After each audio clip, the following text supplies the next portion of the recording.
தேர்தல் பிரச்சாரத்துக்கு அவர்கிட்ட ஆயுதம் இல்லைன்னு பாக்குறேன். அவர்கிட்ட ஏதாவது பிரச்சாரத்துக்கு ஒரு ஆயுதம் இருந்தா ஆளுங்கட்சியை மக்கள் மத்தியில எதை சொல்லி வீழ்த்த முடியும் அப்படிங்கிறதுக்கே ஒரு பெரிய யுக்தி இருக்கு. அந்த யுக்தியை எதையுமே அவர் பயன்படுத்தல. காரணம், அவரு ஒரு பக்குவப்பட்ட அரசியல்வாதி இல்லை. அவரு ஒரு தலைவரா ஒரு வார்த்தெடுத்து அவரை யாரும் வளர்த்து கொண்டு வரல. அதிமுகவில் இருக்க வரைக்கும் எடப்பாடி உங்களுக்கு தெரியுமா? என்னைக்காவது எடப்பாடி பழனிசாமி வளர்ச்சியில எம்பியா இருந்தேன், எம்எல்ஏவா இருந்தேன், மந்திரியா இருந்தேன்னாரு. ஒரு நாள் இந்த ஜீவா, நீங்க ஒரு பெரிய ஜேர்னலிஸ்ட், பேட்டி எடுத்திருப்பீங்களா? எடப்பாடி பழனிசாமிக்கு அரசியலோட அடிச்சுவோட தெரியுமா? ஆனா டிடிவி தினகரன் தெரியும், ஓபிஎஸ் தெரியும், வச்சுக்கோ. பட் எடப்பாடியே தெரியுமா? ஏதாவது ஒரு நுணுக்கங்கள். அவருக்கு அரசியல் என்னன்னு தெரியுமா?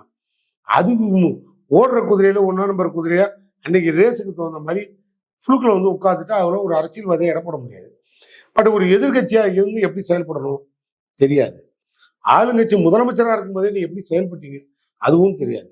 இப்ப ரெண்டும் கடந்து ரொம்ப பெரிய விஞ்ஞானம் மாதிரி எதையோ ஒன்று கண்டுபிடிச்ச மாதிரி இப்ப திரும்பி எங்ககிட்டே வந்து உட்கார்ந்து அண்ணன் ஆராசா ஒன்றை பேசிவிட்டார், ஆராசா ஒன்றை பேசி என்னதை பேசுறாரு அவரு? நான் திரும்பி உங்களை ஓப்பனாவே கேட்பேன், என்ன அவர் பேசிட்டாருங்கிறத எங்களுக்கும் புரியல. எடப்பாடிக்கு மட்டும் புரிஞ்சது என்ன, கலைஞரை வீட்டு சிறையில் வைத்தவர் ராசா தலைவர் அப்படின்னு ஒரு கருத்தை முன்வைக்கிறாரு. எந்த வீட்டு சிறையில யாரும் சொன்னோம்? நாங்கெல்லாம் அவர் கூடயே பக்கத்துல உட்காந்துருந்தோம், ரெகுலரா போய் பார்த்துக்கிட்டு இருந்தோம்.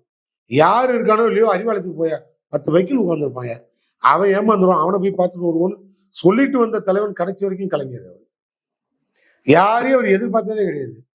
அவரை கட்டுப்படுத்துறதுக்கு காற்றாட்டு வெள்ளம் மாதிரி அவர் மூளை. அவர் யாரையும் கண்ட்ரோல் பண்ண முடியாது. அவர் நினைக்கிற நேரத்துக்கு வந்தார், நினைக்கிற நேரத்துக்கு போனார்.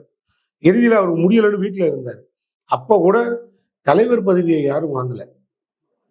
செயல் தலைவர்னு அவர் எல்லாரும் சேர்ந்து தலைவர்கிட்ட கொடுத்தாங்க. இன்னைக்கு இருக்க தலைவர்கிட்ட கொடுத்தாங்க.